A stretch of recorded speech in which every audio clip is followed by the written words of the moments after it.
Hello everyone, welcome back. In today's video we've got a couple of things to discuss, including a couple of signings, some news on the arbitration cases that are still left, and some of the signings that have happened that have affected the arbitration cases, and a couple of trade rumors involving the Pittsburgh Penguins, Boston Bruins, and Toronto Maple Leafs. So we'll go to all of that coming up right now.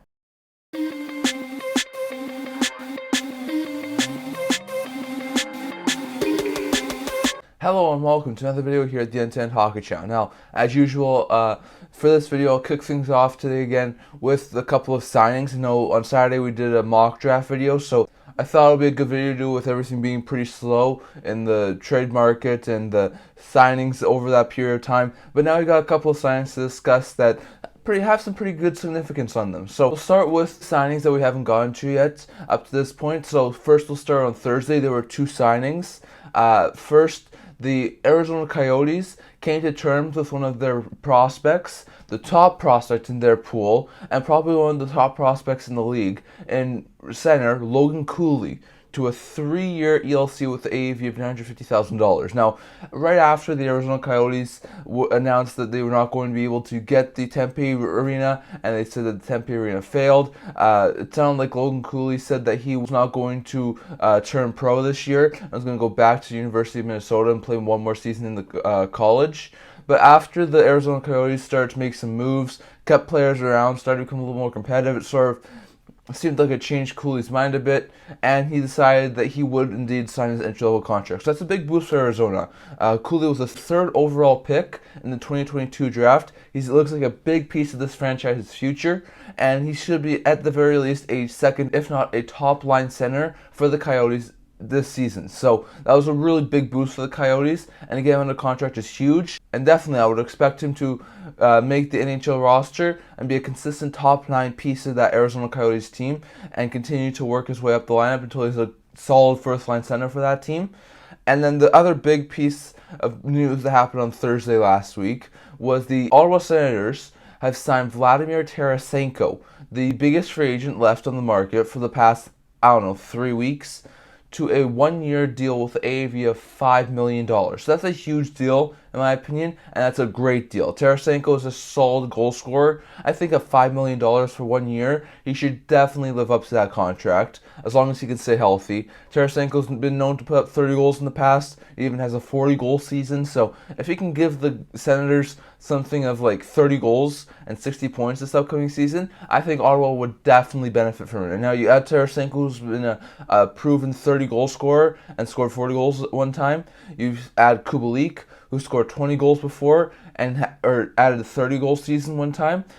Add those two to your top 9, and the Ottawa Senators have just replaced the production that they had in DeBrusk last year. So, in my opinion, they're not going to have these guys for a long time. Both are entering the final year of their deals, so it might only be for this season. But in my opinion, I think Tarasenko and Grzelyck added to that top 9 is going to make that top 9 a lot more lethal next year. So, in my opinion, those are some fantastic additions for the Senators.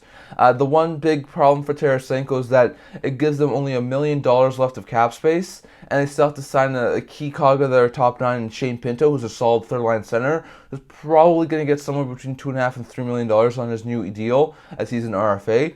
So they're probably going to have to find a way to clear some cap space, whether that be moving out a guy like Eric Brandstrom, who makes $2 million, or moving out a guy like Mathieu Joseph, who makes close to $3 million. They're probably going to have to move out one of those two guys to clear enough cap space, but at least they get Tarasenko, which they're rumored to be getting for quite a while now. There was rumored to be Ottawa and Carolina, then Tarasenko fired his agent, and then there was some talk about San Jose, there was some talk about Nashville, there was some talk about Florida, there was still talk about Ottawa and Carolina, but Ottawa winds up being the team to land the biggest free agent that has been there for the past couple of weeks. So good for Ottawa, and I think Tarasenko should thrive in the Senators organization.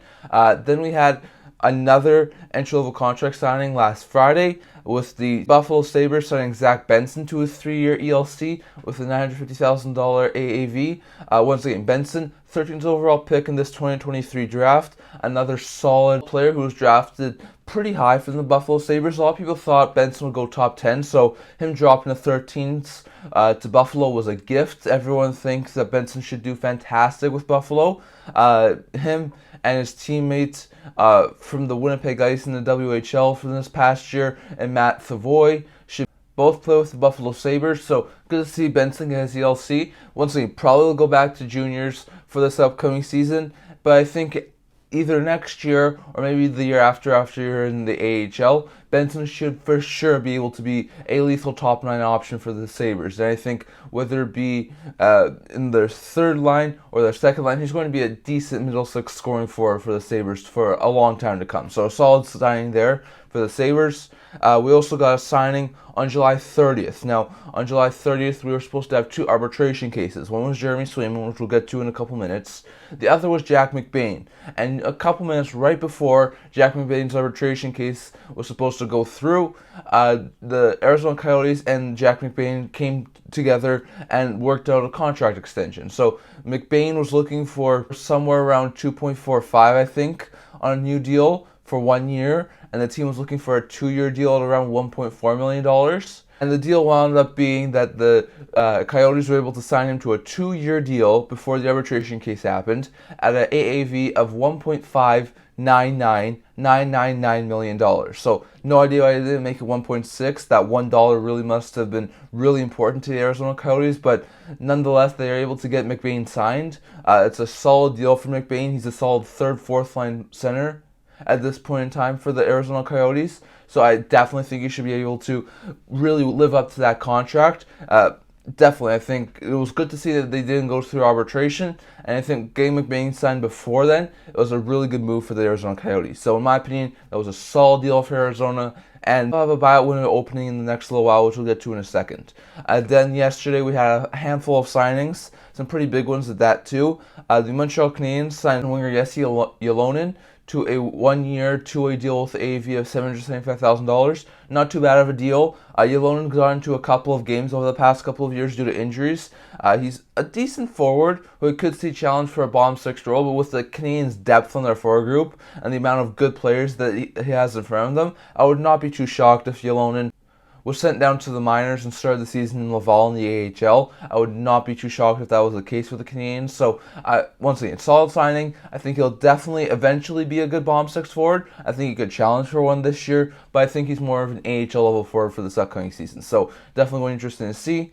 The Toronto Maple Leafs signed one of their RFAs in left-wing center Nick Abruzzese to a 2-year, 2-way deal with AAV of $775,000. Once again, another good solid signing there for the Maple Leafs. Brodie came over from college a couple of years ago. He's had a couple of NHL stints. He's played in the AHL. He looks like a solid player. I think he could definitely challenge for like a bomb 6 role this upcoming season. Also wouldn't surprise me if he started in the AHL, but still, he's a solid young player who has a pretty good future at the NHL level. So once again, another solid signing there for the Leafs. The Devils signed one of their RFAs in defenseman Kevin Ball to a 2-year deal with the AAV of $1.05 million. Now for Ball, he started the season as a 7th defenseman by Jersey. He was definitely fighting with a guy like Brendan Smith for that 6th role. But at the end of the season, he looked like a solid defenseman, and it's sort of really grown into that third pair defenseman role. So he looked like a really fantastic player. He's a guy who has a big size on him and is a really good mobile defenseman. So signing him to a 2-year, $1.05 million deal is really good, and I would expect him to continue to remain on that third pair for the New Jersey Devils with whoever he plays with, whether it be a guy like Nemec or Miller or Smith. I definitely think Ball should remain on that third pair and be a solid defenseman there. So good to see that the Devils were able to get him under contract. And then a couple more things to do with the arbitration cases. Philip Gustafsson, a lot of people are speculating he would go to arbitration with the Minnesota Wild, as it sounded like both those sides were going to be going to arbitration. And before his arbitration hearing this upcoming Friday, they were able to work out a contract extension, as the Wild signed him to a 3-year contract with the AAV of $3.75 million. So that's a solid deal for Gustafsson. It's just a tad bit more than Samsonov got on his deal. I think Gustafsson, after last year, he looks fantastic. Gustafsson, if he can continue to play the level that he played last year, this will be a fantastic contract to get him under $4 million. For this upcoming season, he'll be in tandem with Fleury again. Fleury will most likely not be back after this year, so for the final 2 years of this contract, he'll probably be in a tandem with top prospect goaltender Jesper Wallstedt. So once again, it's a solid deal in my opinion. They can have him be the 1A this year. with Fleury. They can have him either be the starter or 1A next year with Wallstedt. And then for the final year of his deal, he can be like a really good tandem goalie with Wallstedt. So really good deal in my opinion. I think 3 years at $3.75 million is fantastic work. And I think Gustafsson should definitely be able to live up to this contract. And then just before I was about to sit down to record this video, the Boston Bruins were able to come to terms with their arbitration case, which was supposed to happen later today. And Trent Frederick, because Frederick had an arbitration case scheduled for later today. And before the arbitration case were able to get underway, the Boston Bruins and Trent Frederick were able to work out a 2-year contract extension with an AAV of $2.3 million. So that's a solid deal in my opinion. Frederick definitely showed his offensive prowess last year, putting up 17 goals and really did help in that bomb 6 last year. So I definitely think he's going to be worth at least over $2 million. Going into the arbitration case, the Bruins wanted to give Frederick 2 years at $1.4 million. Frederick on a 1 year, $2.9 million. So definitely it's closer to Frederick money than it was to the Bruins money. So I think it's definitely safe to say that Frederick got a little bit closer to what he wanted. But still, they didn't have to go through arbitration, which is a win for both sides. And the Bruins were able to keep for the next little while. So that's a solid deal in my opinion for the Bruins.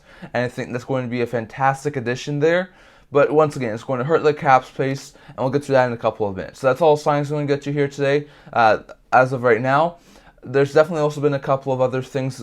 Talking about the arbitration cases now, definitely going to be a couple of interesting notes on the arbitration cases. So as we talked about last week on Thursday, there were scheduled to be 8 arbitration cases this upcoming week. So there's supposed to be 2 on Sunday. That was Jeremy Swayman and Jack McBain. McBain came to term on his deal. Swayman did not. The Bruins went into the arbitration case trying to give him a 2-year deal with an AAV of $2 million. Swayman wanted a 1-year deal at $4.8 million. A lot of people were thinking this is really similar to what Samsonov did, where the Leafs were looking at 2.4 and Samsonov was looking at 4.9. They wound up coming to a $3.55 million AAV for the Leafs and Samsonov on a 1-year deal. So I think Swayman could probably get similar numbers to Samsonov. Samsonov's a solid goaltender, and last year his numbers were pretty similar to what Swayman made. I do think Swayman's a little bit younger, and his numbers were slightly better, so he could probably get somewhere between like 3.6, 3.75, somewhere around there in my opinion. It'll probably be slightly below $4 million on his AAV, but it'll be closer to $4 million than Samsonov was. So it's going to be interesting to see, but going into these 2 arbitration cases that they needed, the Bruins only had just over $5 million. They already gave 2.3 of that to Frederick, so if they give more than, let's say, 3.7, 3.75 to Swayman, that's going to be a little bit in a difficult position for the Bruins. So Swayman's arbitration numbers will probably be released later today, and then we'll find out exactly what Swayman and the Bruins came to terms on. So once again, Swayman went to arbitration, McBain signed. There was supposed to be an arbitration case later today, but as we talked about, Frederick just signed, so that's going to be negated. So once again, we now have Gustafsson, who came to terms on his new deal, so his arbitration case for Friday is not needed anymore. So we still have a couple of arbitration cases. There's supposed to be an arbitration case tomorrow between Troy Terry and the Anaheim Ducks. The arbitration numbers are there. The Ducks want to give Terry $4.5 million in an arbitration deal, and Terry wants $8 million in his new arbitration deal. So once again, Terry's looked like a solid goal scorer over the past couple of years. He's done fantastic. So I would not be too shocked if Terry got way closer to his money than what the Ducks are asking. Once again, I will probably say somewhere around $6.5–7 million would be fair value for Terry. But the big thing for Terry is he's a good, solid top 6 forward. But if I'm correct, he's only a couple years away from free agency. I think he's 2 years away from free agency. So I would not be too shocked if this does go to arbitration. If the Ducks try and push for 1 year, so they have a shot to try and sign him again next year as maybe an RFA before he becomes a UFA. But still, it's going to be interesting to see. And I really do think that with the Ducks and the Terry being a $3.5 million gap, there's a very likely chance that the Ducks wind up going to arbitration tomorrow with Terry. And then there's a couple of more arbitration cases, 3, that are supposed to be on Friday, which is the last day of arbitration cases, that as of right now I have not seen any players sign, but there's a very likely chance we could see some of them sign before, and that is Braden Scallon, forward with the New York Rangers, that is Drew O'Connor, forward with the Pittsburgh Penguins, and that is forward Ryan McLeod with the Edmonton Oilers. Now, it sounds like all three of these guys could go to arbitration. Some of these guys could settle before arbitration, but it's going to be interesting to see. All these guys will have a hearing on Friday, August 4th, and they'll most likely have the arbitration numbers announced sometime later today. So it's going to be interesting to see, but it sounds like the Rangers and Scanlon, the Penguins and O'Connor, and the Oilers and McLeod are most likely giving out their numbers and could easily go to arbitration in a couple of days' time. So we're going to have to wait and see on that. But that's the arbitration update. A quick buyout update. So as we talked about, the Leafs have not used the buyout window. They've come and gone. So have the Blackhawks, so have the Kraken. So all the ones who had a buyout window previously have all had their buyout windows closed. But there's going to be a couple of new buyout windows opening soon. So for the Arizona Coyotes, their buyout window will be opening tomorrow morning on Wednesday and will run until Friday morning after they re-signed Jack McBain to his new deal. But for the Coyotes, I don't really see them buying out anyone. Remember, they have to be over $4 million in order to be bought out during the second window. It doesn't really make sense for the Arizona Coyotes to buy out anyone. 3 of these players are injured, so they can't buy them out, in Weber, Voracek, and Little. And the other 4 are really big pieces of that team. Zucker, who they just signed, they're not going to buy him out. And then really big pieces of that forward group in Krause, Schmalz, and Keller. So those are the only 7 players who make over $40 million cap hits, and they're all key pieces of the Arizona Coyotes. So the Coyotes, in my opinion, even though they're going to have a buyout window, they're not going to use it on any of their players. Same sort of thing for the Minnesota Wild. The only players making over $4 million there are Joel Eriksson Ek, who is their top center, their top 3 wingers, and Matthew Brodie, Kirill Kaprizov, and Matt Zuccarello. They're not going to buy out any of those guys. And also, their 2 most experienced defensemen in Jonas Brodin and Jared Spurgeon, who are solid top 4 defensemen. They're not going to buy out those guys either. So, in my opinion, as much as the Wild and Yotes are going to have buyout windows, the Wild are going to have a buyout window starting on Thursday and running through to Saturday. Arizona from Wednesday runs through to Friday. I don't see either of those 2 buying anyone out, just given the fact that neither one of those 2 teams really have anyone who's really buyout worthy. With the Frederick signing by the Boston Bruins today, once Swayman's arbitration case has been announced, they should get a buyout window 3 days from now. So as long as that's announced later today, they should get a buyout window from Friday, probably Friday morning, Friday afternoon to Sunday afternoon. So it's going to be interesting to see. I don't expect them to use that buyout window too, because they don't have too many guys who are buyout worthy in their organization. They're not buying out Pasternak, who they just signed long term. They're not buying out McAvoy, who they signed long term. They're not buying out Lindholm, who they signed long term, or Marchand, who I don't think they're buying out Coyle, who signed for the next couple of years at over $5 million. They like Zaka. They signed him last year. I don't expect them to buy him out. Carlos still a solid player. I don't see them buying him out. And Ullmark and DeBrusk still have solid value, so I don't see them buying them out. So those are the only guys who are making over $4 million right now, and I don't really see them buying out anyone. So it's going to be interesting to see. I think Boston may have to make other moves, as we'll talk about in a couple minutes, but to clear up cap space, but I don't think they'll be using a buyout to clear that enough cap space. So going to be interesting to see, but for my opinion, Arizona, Minnesota, Boston, all about to have buyout windows in the not too distant future, and I don't expect any of those guys to use their buyout windows. So going to be interesting to see. And lastly, here we're going to talk about some traded rumors and updates. So first with the Toronto Maple Leafs. Now, as we talked about, their buyout window has come and gone last week, and they didn't buy out anyone. So as we talked about last week, Matt Murray was injured. He wound up being placed on long-term injury reserve. The Leafs announced that, and that got the Leafs closer to being cap compliant. But they did not buy out anyone, and they're still over the cap by just over $2 million.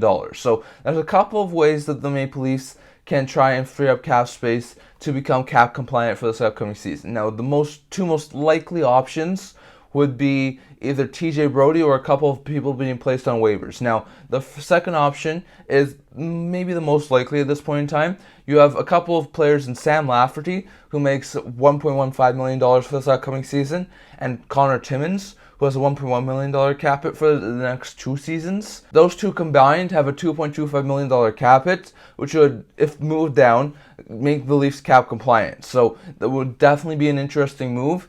Placing them on waivers or possibly trading them would definitely mean a possibility of both those players being getting rid of. So I don't think it's something that the Leafs overly want to do, given the fact that Lafferty's a solid bottom six forward and Timmins can be a decent third pair offensive defenseman. So I don't think it's something they would want to do, but it's definitely an option there if they wanted to try and keep this team intact as much as they can, and with maybe like a 20-21 man roster instead of a 23-man roster. So it's definitely a possibility. As for the other option, it would be TJ Brodie in Toronto. He makes a $5 million cap hit. A lot of people thought he could have been bought out during their buyout window. He wasn't. So he's most likely going to either stick around, or there's still a possibility that he gets traded. He makes a $5 million cap hit for this upcoming season. Even if the Leafs were to move him to a team like the Anaheim Ducks or Chicago Blackhawks, who have some space, that would free up $5 million. So it would get them cap compliant by about $3 million. And then they could possibly use $2.5 million of that to go and try and replace Brodie. But Brodie's a pretty solid top four defenseman. I know he didn't do great in the playoffs, but he's still a solid top four defenseman. So if you're trading him, you better be very confident that you can find someone who can replace his ice time and can replace his leadership in that team. So in my opinion, it's possible that Brodie gets dealt, but he's a really big piece of that blue line, so I'm not sure if they really want to move him. And on top of that, if they don't move Brodie, I think it's very likely that they could either trade or place on waivers closer to the start of the season Timmins and Lafferty, so they can move them down or possibly move them, and they could free up that cap space enough that they can bury those two contracts in the minors and become cap compliant. So those are two most likely options. The one less likely option at this current point in time, but maybe, is if the Leafs made it like a very significant move, like possibly trading William Nylander, if that's an option. And if they were to trade Nylander in a big package, maybe the net result was that they would be able to become cap compliant. So that's a very likely scenario right now, as Leafs and Nylander continue to try and work out a contract extension to keep Nylander in Toronto. But if it came to that and the Atlanta Leafs didn't need to trade Nylander, then I think it would definitely be a possibility that they could use to become cap compliant. But definitely going to be interesting to see how these next couple of weeks work out for the Maple Leafs, as I think it's really likely that either Timmins and Lafferty are sent down or gone before the season starts, or Brodie is dealt in a trade and they try and bring in some sort of veteran defenseman to try and improve that defense and replace Brodie. So it's going to be interesting to see, but the Leafs are going to be a team to watch over the next little while, and so are the Boston Bruins. The Bruins, like I said, just signed Trent Frederic to a 2-year, $2.3 million deal. There's a really likely chance that Swayman gets somewhere between $3.5 and $4 million in his new deal.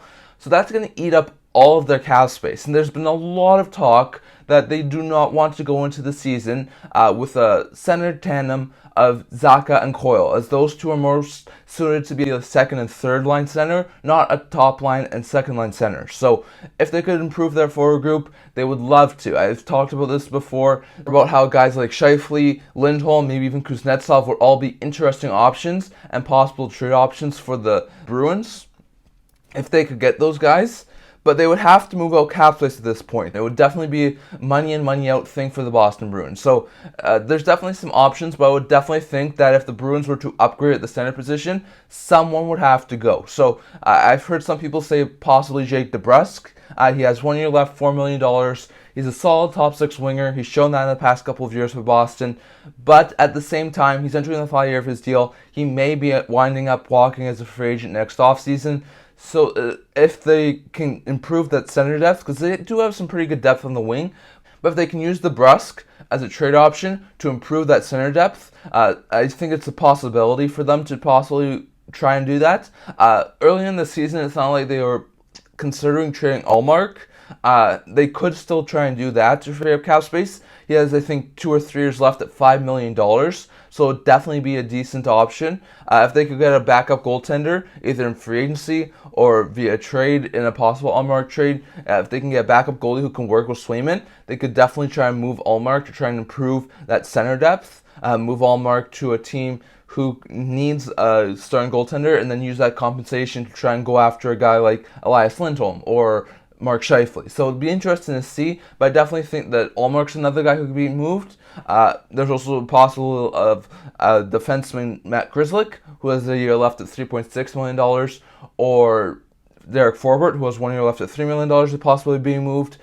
Both guys sounds like could be moved. There's been a lot of talk about Grzelyck this offseason. Forbort's names come up now and then as well. So it definitely sounds like the Bruins could try and move out some money before the season starts. I think Forbort, Grzelyck, maybe Ullmark, and DeBrusk are all really likely options for the Bruins to try and move out cap space. And if they are going to try and go after a top-line center like an Elias Lindholm or Mark Scheifele, there's a very strong chance that the Bruins are going to have to try and move out some of these contracts. So, going to be interesting to see, but if the Bruins are going to have any shots at bringing in a guy like Mark Scheifele or Elias Lindholm before the season starts, they will have to move out cap space. And whether it be DeBrusk, Ullmark, Grzelyck, or Forbort, it's going to have to be a money in, money out situation after the 2 arbitration cases with Swayman and Frederick. So it's going to be interesting to see, but definitely I think if the Bruins were to improve that center depth, one of those 4 guys are going to have to be moved. And lastly here with the Pittsburgh Penguins, could their backup plan,